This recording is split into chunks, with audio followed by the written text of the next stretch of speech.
Hi అమ్మా. చూడండి, ఇప్పుడైతే నేను చికెన్ ఫ్రై చేస్తున్నా. గిన్నె అయితే పెట్టిన. గిన్నె మంచిగా ఆగింది. ఆయిల్ వేద్దాం.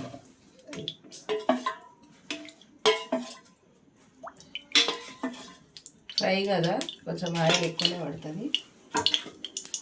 ఇప్పుడైతే ఉల్లిగడ్డలు వేసేద్దాం. ఉల్లిగడ్డలు కూడా ఎక్కువనే వేసుకోవాలి, మంచిగా ఉంటాయి.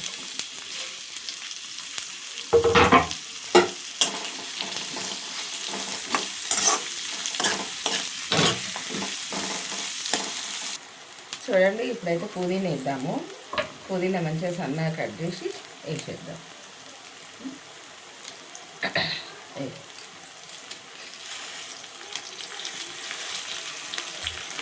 ఉల్లిగడ్డలు చూసిరు కదా, మస్తు ఎర్రగా అట్లా మంచి ఎర్రగా కావాలి. కొత్తిమీర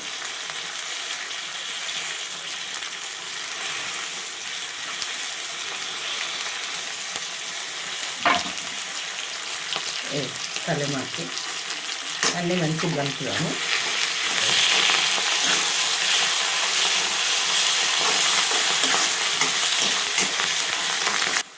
చూడండి, ఇప్పుడైతే మంచిగా కొత్తిమీర పుదీనా కూడా వేగిపోయింది. ఇగో అల్లం వెల్లిగడ్డ స్పూన్ వేసిన, ఇది కూడా మంచిగా కలుపుదా. బాగా కలపాలి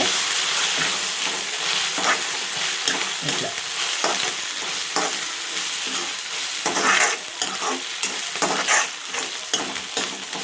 ఇప్పుడు పసుపు వేద్దాం.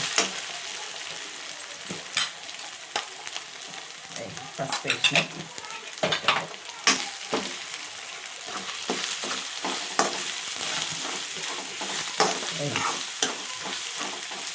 ఇప్పుడు చికెన్ వేసేస్తా.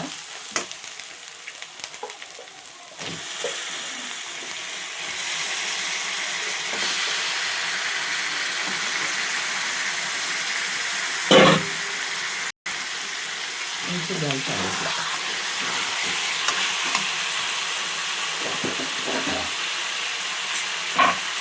సర్దికి గొంతు మారిందమ్మా, సర్ది అయింది.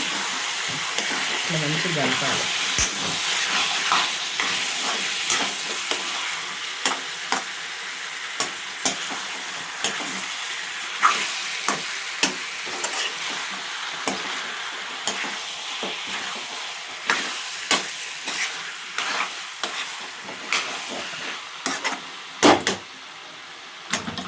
మంచిగా ఉడకనిద్దాం. చూడండి, ఇట్లయితే కారం వేసేస్తా.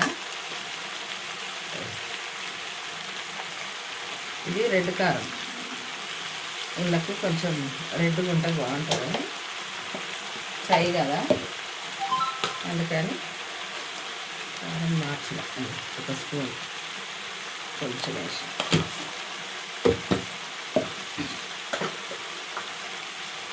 ఇప్పుడు ఒక స్పూను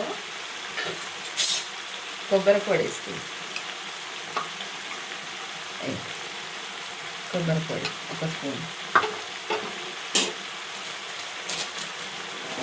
చికెన్ మసాలా, ఇలా ధనియాల పొడి, గరం మసాలా వేస్తా నేను. చికెన్ మసాలా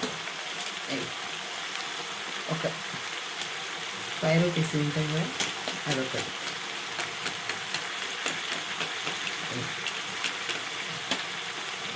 మంచిగా పట్టుకొని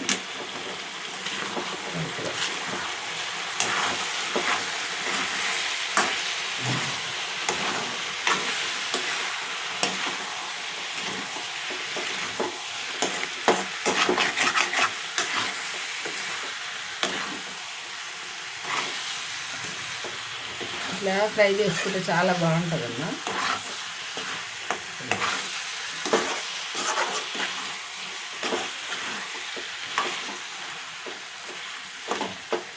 ఇప్పుడు ఒక 5 నిమిషాలు ఆపి మళ్ళీ కలుపులో చూసేది. అయ్యో మంచిగా ఉడికింది, మంచిగా ఫ్రై అయింది.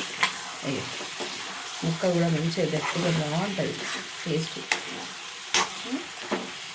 ఇట్లా వేసుకోరమ్మా, ఇట్లా వేసుకొని తింటే చాలా బాగుంటుంది. ఇది వచ్చి సమ్మర్ కదా, తినాలనుకుంటే ఇట్లా చికెన్ తెచ్చుకొని ఫ్రై చేసుకొని ఇట్లా పచ్చిపులుసో మజ్జిగనో ఏదన్నా పెరుగు పచ్చడి అలా చేసుకొని తినేస్తే బాగుంటుంది. కడుపులో చల్ల పడుతుంది. దాంతో ఇది కూడా మనం పక్కన పెట్టుకొని తినేసేయచ్చు. చాలా బాగుంటుంది. రొట్టెలల్లో, జొన్న రొట్టెలల్లో, చపాతీలల్లో, పూరీలు అన్నిట్లలో బాగుంటుంది. సరేనా? ఇట్లా అయితే చేసుకోరమ్మా. లైక్ చేయరి, షేర్ చేయరి, సబ్స్క్రైబ్ చేసుకోరి. నేను మంచి మంచి వంటలు మరిన్ని పెడతా. సరేనమ్మా? బాయ్ అమ్మా. లైక్ చేయరి.